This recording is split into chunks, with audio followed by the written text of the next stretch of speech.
Next, in the standard C function library, I want to have a look at input and output. Input and output to and from files. Now this is quite a lengthy topic, however it's extremely important. To be able to read and write information to and from a file is just one of the most important things a C programmer can learn how to do. We don't learn any new things about the language here, but we do learn some very handy standard C library functions. So let's have a look at them. All these functions are to be found in stdio.h. At the moment we've only used stdio.h to do, well, a couple of things. We've done it for printf, scanf, getchar, fflush. Remember those? Now I know they don't sound like file-based input and output. They sound more like screen and keyboard-based input and output.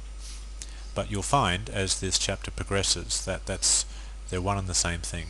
Because stdin, stdout and stderr are three special files. Well, they're not really files, but we treat them as files. We think of stdin as a file that we can read from, and we think of stdout and stderr as files that we can write to. Stdin being, of course, the keyboard, stdout being the screen, and stderr, which is short for standard error, is actually also the screen. It's just another way that you can write to the screen. We'll learn more about that later. When you need to open a file for some kind of data input or output, now you obviously don't need to open standard input, standard output or standard error. They're already open for you. But if you want to access a regular file off your hard disk or floppy disk or whatever, then you need to open it.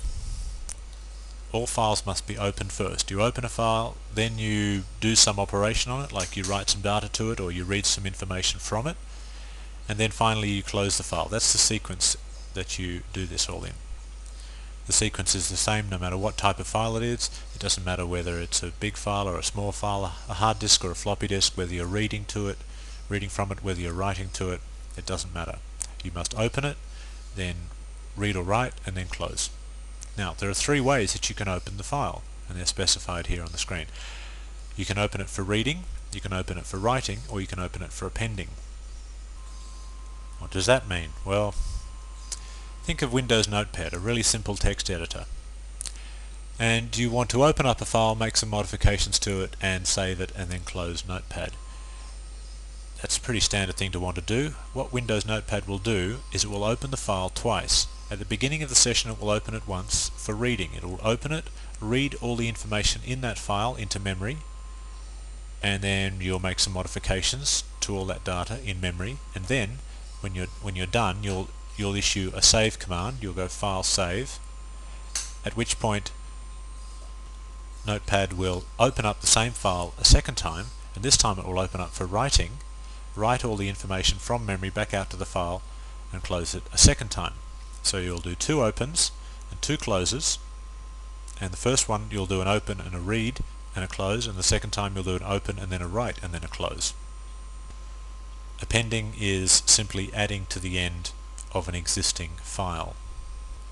Now, I need to talk to you about types of files. Now, I'm not talking about Word documents versus Excel spreadsheets versus text documents versus MP3 files. I'm not talking about that type of file. I'm talking about two different types of files as far as C programming is concerned: text files and binary files. Text files are files that typically contain only printable characters. In other words, they're just like regular text files. You might have an extension of .txt, or you might have an extension of HTML, or you might have an extension of INI, an INI file. Any file that is readable by a human being just as naked raw text is considered to be a text file. And I'm not talking about Word documents. A Word document certainly contains text, but it contains a whole bunch of other stuff as well. Formatting information, control files, control characters, pictures, all sorts of stuff that's not just text. They fall into the other category of files, which is binary files. Binary files can typically contain any data at all. With a text file, you typically read data from the file on a line-by-line basis, and you write it out on a line-by-line basis. Binary files, you typically read data in and write data out in blocks of data. You might read it in 1 kilobyte blocks at a time, or write it out in 1 kilobyte blocks at a time. Or you might write it out one structure at a time. You'll see what I'm talking about when we actually do an example of that. So when you actually come to specify that you want to open a file, you actually need to tell the operating system which type of file you're treating this as. The operating system doesn't know. You have to write that as a coder. You have to say, well, this file, I want to open this up in text mode, or I want to open this up in binary mode. You specify that. The operating system does not know. It's vitally important to remember that. It might be obviously a text file, but you can still open it up in binary fashion, and vice versa. It's just recommended that you don't. So it's kind of up to you to keep track of this. Anyway, here are the functions that we use to read and write and open and close and all that sort of thing when we're talking about files. First of all, we use something called fopen and fclose. The F always stands for file. So file open and file close. Obviously, anything you open you have to close, and you must open a file before you can do anything to it, including before you can close it. Once you've opened it, there's a lot of things you can do to it. Now look at this, you've got a fprintf and an fscanf. These are used with text files. They are exactly what they look like. They are a printf and a scanf that are used to write and read data to and from a text file, rather than to and from the screen/keyboard. We'll look at those later in a moment. We've got fputs and fgets. We've kind of already seen those.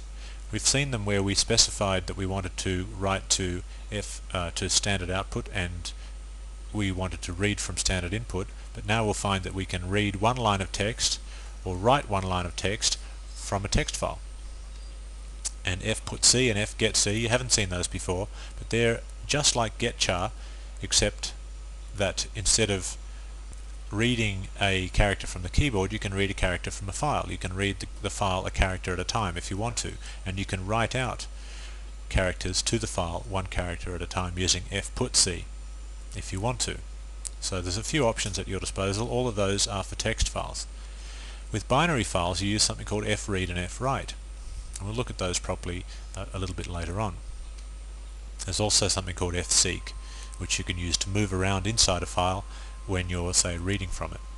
You might like to read a bit of data from the beginning and then move to the end and read a bit of data from the end, and so on. That's what fseek is. So you seek around inside the file, just like you can imagine a head seeking around on a hard disk. Seek for this file and then read it, seek to that file and then write it.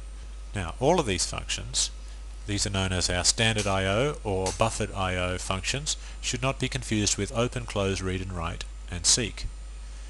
Those functions exist as well, and they're also used for files. So they're often confused with one another. Fopen is often confused for open, and fclose is often confused for close, and so on.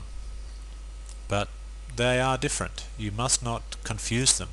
I'm not going to explain what the differences are here. If you're interested, you can go and read up in the documentation of the standard C library function and explain to yourself what the differences are. For the purposes of our discussion, we're going to be using fopen and fclose because they are the most commonly used functions. They're used probably 80% of the time. Open and close are certainly used and they have their uses, but fopen and fclose are used more frequently. Okay, in the next module I'm going to go into these in a little bit more detail, find out some technical details about how to use them and what they're for and so on.